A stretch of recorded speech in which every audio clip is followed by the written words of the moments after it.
Doctor గారు, పురుషుల్లో సంతానలేమి సమస్య తగ్గడానికి ఒక చక్కటి ఔషధాన్ని తయారు చేద్దామన్నారు కదా, ఎలాగో చెప్తారా? అలాగేనమ్మా. మనం తయారు చేయడానికి ముందు మరి ఏ ఏ పదార్థాలు వాడుకుంటామో ఒకసారి చెప్పేద్దామా? ఓకే.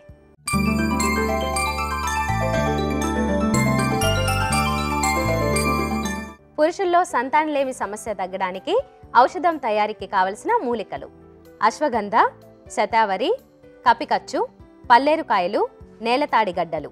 కావలసిన మూలికలు చూసాం కదా, ఇక ఔషధం తయారీ ఎలాగో డాక్టర్ గారిని అడిగి తెలుసుకుందాం. డాక్టర్ గారు, మరి తయారీ విధానం ఎలాగో చెప్తారా? అలాగేనమ్మా.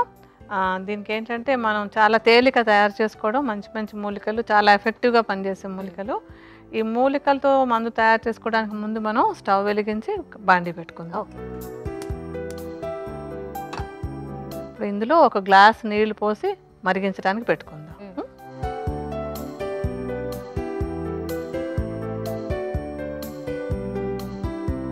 ఈ నీళ్లు కాగేలోపుగా మనం కావాల్సినటువంటి మూలికలు ఏంటో ఒక్కొక్కటి చెప్పుకుందాం. ఒక బౌల్లోకి ప్రతి మూలిక చూర్ణాన్ని వేసి పెట్టుకుందాం. ఓకే. మనం ఇందులో తీసుకునే మొట్టమొదటి మూలిక అశ్వగంధ. ఈ అశ్వగంధ అనేది ఈ సంతానలేమి సమస్యకి చాలా బాగా ఉపయోగపడేటువంటి మంచి మూలిక అన్నమాట. ఈ చూర్ణాన్ని ఒక 50 గ్రాముల పరిమాణంలో తీసుకుని విడిగా పెట్టుకోవాలి. సో ఎప్పుడు ప్రేక్షకులు గుర్తుపెట్టుకుంటారు కదా, మీరు లెక్క ప్రకారం తీసుకోండి, మేము మీకు చూపించడం కోసం సుమారుగా వేస్తుంటాము.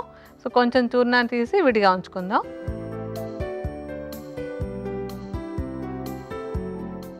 తర్వాత మూలిక శతావరి. శతావరి కూడా ఈ సంతానలేమి సమస్య తగ్గించడానికి చక్కగా ఉపయోగపడుతుంది. వీటన్నిటిని కూడా ద్రవ్యాలు అంటారు. ద్రవ్యాలు అంటే ఏంటంటే పురుషులలో ఉండేటువంటి సంతానలేమి సమస్యను తగ్గించడానికి ఉపయోగపడేటువంటి మూలికలు అన్నమాట. సో శతావరి చూర్ణం కూడా అశ్వగంధ చూర్ణం లాగానే 50 గ్రాముల పరిమాణంలో తీసుకుని ఇందాక చూర్ణంతో కలుపుకోవాలి. ఆ తర్వాత మనం తీసుకునేటువంటి మూలిక కపికచ్చు. ఈ కపికచ్చుని మామూలు భాషలో మాట్లాడేటప్పుడు దూలగొండి అని కూడా అంటూ ఉంటారు. ఈ గింజల్ని వాడతాం మన ఔషధంగా. అంటే ఈ గింజల్ని ముందు శుద్ధి చేసేయాలన్నమాట. పాలలో బాగా ఉడకబెట్టినటువంటి గింజల్ని ఆరబెట్టి తర్వాత చూర్ణంలాగా చేసుకోవాలి. దాన్నే శుద్ధి చేయడం అంటాము. ఇలాగా శుద్ధి చేసినటువంటి దూలగొండి గింజల చూర్ణం అంటే కపికచ్చు చూర్ణాన్ని కూడా 50 గ్రాములు వేసుకోవాలి. తర్వాత మూలిక పల్లేరుకాయలు అంటాం కదా, దీన్నే సంస్కృతంలో గోక్షుర అంటారు. ఈ గోక్షుర అనేటువంటిది కూడా చక్కటి రసాయనంగాను, అలాగే సంతానలేమి సమస్యను తగ్గించి వీర్య కణాలు చక్కగా ఉత్పత్తి అవ్వడానికి బాగా తోడ్పడేటువంటి మూలిక. ఈ పల్లేరుకాయల చూర్ణాన్ని కూడా సమానంగానే అన్ని సమానంగా 50 గ్రాములు వేసుకుంటున్నాం. ఇది కూడా 50 గ్రాముల చూర్ణాన్ని మిగతా చూర్ణాలతోటి కలుపుకుందాం.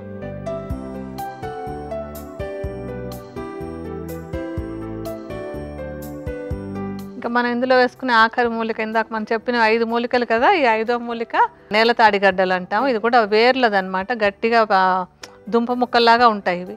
దాన్ని ముక్కలు చేసి చూర్ణంలాగా చేస్తారు నేలతాడిగడ్డలది. ఈ నేలతాడి చూర్ణాన్ని కూడా 50 గ్రాముల పరిమాణంలో తీసుకుని మిగతా చూర్ణాలతో కలిపేసుకుందాం.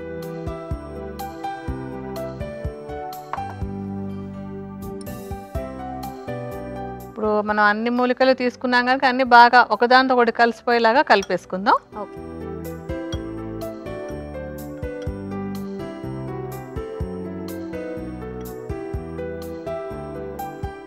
ఇలాగా మిక్స్ చేసుకున్నటువంటిది 50 గ్రాములు అంటే సమాన భాగాలు ఎంత కావాలంటే అంత వేసుకుని పెట్టుకోవచ్చు. సమానంగా కలుపుకోవాలి.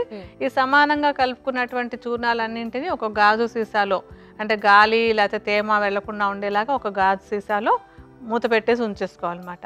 సో ఎప్పటికప్పుడు కషాయం లాగా తయారు చేసుకోవాలి.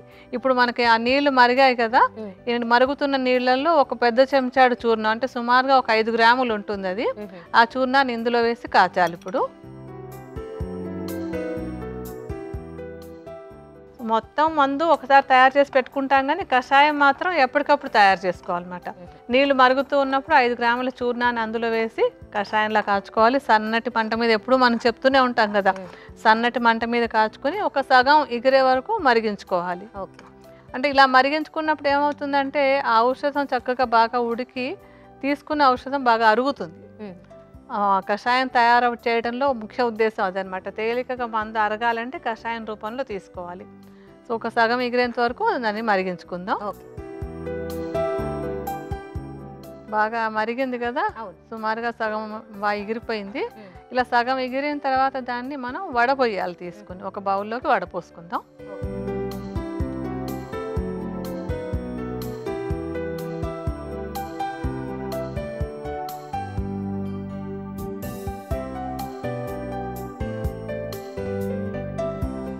ఔషధం మనకి రెడీ అయిపోయినట్టు, అంటే కషాయాన్ని వడగట్టేసాం, ఔషధం రెడీ అయిపోయినట్టే అన్నమాట. ఓకే, మరి దీన్ని ఎప్పుడెప్పుడు తీసుకుంటే మంచిది అంటారు?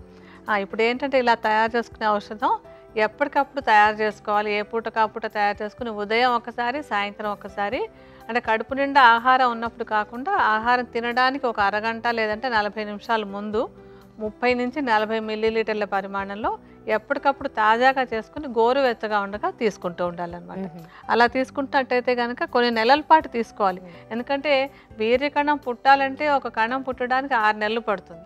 సో ఔషధాన్ని కనీసం 6 నెలల పాటు రోజు 2 పూట్ల తీసుకుంటూ ఉన్నట్టయితే కనుక ఇప్పుడు దీనికి ఉన్నటువంటి సంతానలేమి సమస్య లాంటిది ఎవరికున్నా సరే ఇది కషాయాన్ని కనుక రెగ్యులర్గా తీసుకుంటూ ఉన్నట్టయితే మంచి వీర్యకణాలు ఆరోగ్యవంతంగా పుడతాయి, సంతానలేమి సమస్య కూడా తగ్గిపోతుంది.